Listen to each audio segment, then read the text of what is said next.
आई भैया नमस्कार प्रणाम। हम सिंगर नरेश निर्मोही। आज हमारे खुशी म्यूजिक में भोजपुरी सॉन्ग बराबर रिकॉर्ड हुए बा।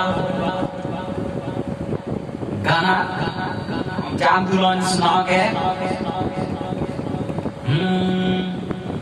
अपियावा हमारे सखी घरे बायाई अल्लाह को ता हमारा के बकी भुलाई यही से लागते डरे बा भातारा गइल मम हरे बा सुते सौतिन के उपाजार भातार पागला सखी मिल गइल बा हमारा भातार पागला। आई गाना रिकॉर्ड हुई बा। हम जाम सुनाओ के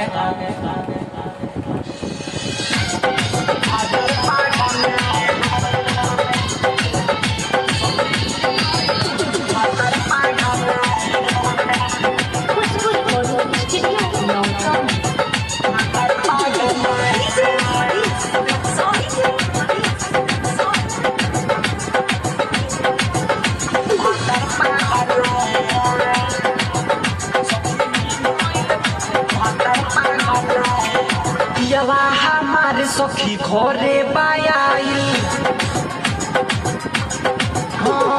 हमारे सखी घरे बायाई लागता हमरा के अपनी भुलाई यही से लागते डरे बा भातारा गइल मम हरे बा सुते सौतिन के उपाजारा भातार पागला सुते सौतिन के उपाजारा भातार पागला सखी मिल गइल बा हमारा भातार पागला।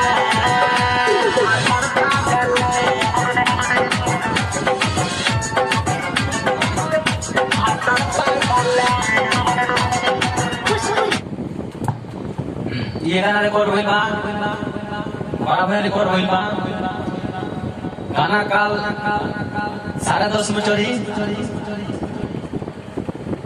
गाना सुनने हम लोगों ने एक बार जरूर खुशी म्यूजिक से खुशी म्यूजिक भोजपुरी पे चैनल के सब्सक्राइब लाइक गाना क्वेश्चन बा कमेंट में लिख के बताएं जा।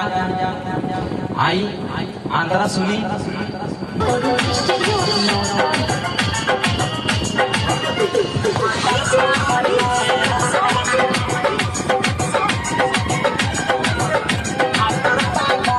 चोरल बाजा वानी रे सखी सोतनी भइए आए हाय तुनी कायांगा नहायला सखी रोनी छाती पीट रोनी छाती पीट केसिया भी फरल बहा लाली हमर फरल बहा केसिया भी फरल बहा लाली हमर फरल बहा खाली घरे लामोरिया चारा भातार पागला सुते सौतिन के उपाजारा भातार पागला सखी मिल गइल बा हमारा भातार पागला।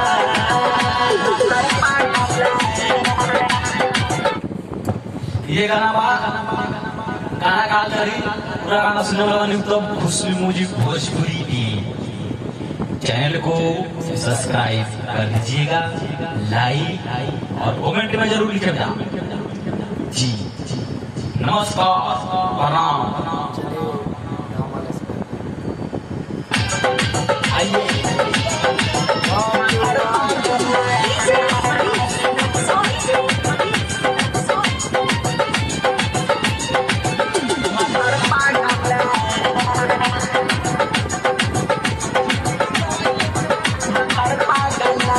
सूती जब हम थकी रे सखी देवेला मुआना गाली रे मुआना गाली रे आए हाय विद्यन से नई हरि के यारावा देते रहे माजा भारी रे रहे माजा भारी रे टीटू विकास रे आई गइले बास रे राजू विकास रे आई गइले बास रे खाली करेला उछागरा भातार पागला सुते सौतिन के उपाजारा